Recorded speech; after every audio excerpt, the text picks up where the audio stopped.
minta maaf sejak awal kepada, mohon maaf, omnya Ken juga saya sudah minta maaf, saya nggak usah sebut nama ya.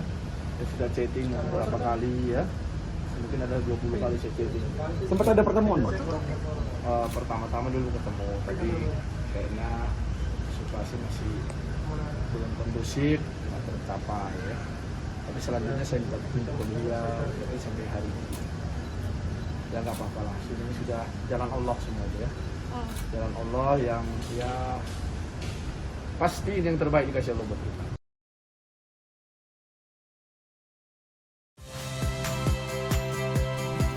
Saya Yasir Neneama. Saksikan program-program Kompas TV melalui siaran digital, pay TV, dan media streaming lainnya.